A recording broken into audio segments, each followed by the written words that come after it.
gobolka awdal wuxuu caan ku yahay oo ummaduba ay u timaada cid walo oo Soomaaliland u dhalatay qaar aan u dhalanina horena ay uga aflixeen haddana niyada ku hayaan waa aqoonta waa hoyga aqoomeed runtii aqoontuna qaylo kuma dhalato qaylada iyo aqoontu isma qaadi karaan ninku hadduu aqoon leeyahay wuxuu wax ku bedelaa qalin wuxuu wax ku curiyaa qalin wuxuu ku gudbiyaa codkiisa qalin hase yeeshee laba isku qaadi kar maysaano haddaa damacdaan inaad burkii burcana qaadataan qalinkana haysataan labadaa isku qaadi kar maysaan marka waxaan jecelahay bal idinka laftigiinu inaad cabirtaan oo labada keebaa roon keebaase horumar ku jira qoladii hore burka maxay ku faa'iiday idinku se qalinkii maxaad ku faa'iideen bal inay su'aashaasi runtiina badan ee aqoon-yahanka ah ee gobolkan u dhashay maskaxdiinu celceliso runtii qofku inuu dareenkiisa cabira maaha wax la diidayo laakiin waxa ay Soomaalidu tiraahdaa laba ayaa isle nabad iyo caano baa isle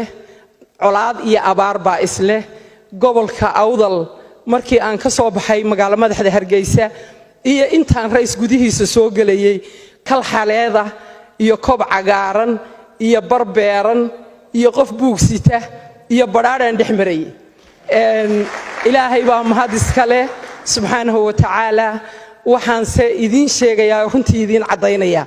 haddii ay raqle noqoto bahashiyo qof walba suxul duub galo cidina wax beeri mayso biyuhuna way gurayaan oo waa la isla jiidayaa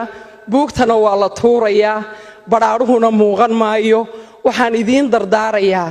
inaydan noqonin kuwa nimcada ay haystaan iska daadiya oo waxaanay garanaynin u daadiya waayo maamaha baa tiraahda midho gunti ku jira midho geed saaran looma qubo hadhow inay ka dari iyo inay ka rayn qofku ma garan karo laakiin wuxuu garan karaa maanta lacagtii qadada miyaad haysataa mise way ka maqan tooshaxaad badaydayda labadaa qof walba wuu kala garan karayaa maqalkiisa wuu og yahay waxaan bulshadayda qiimaha iyo qaayaha badan ee quruxda iyo sharaftu ka muuqato aan ku dardaarayaa inaynu horeynu u soconaaye geediga hore u sii rarno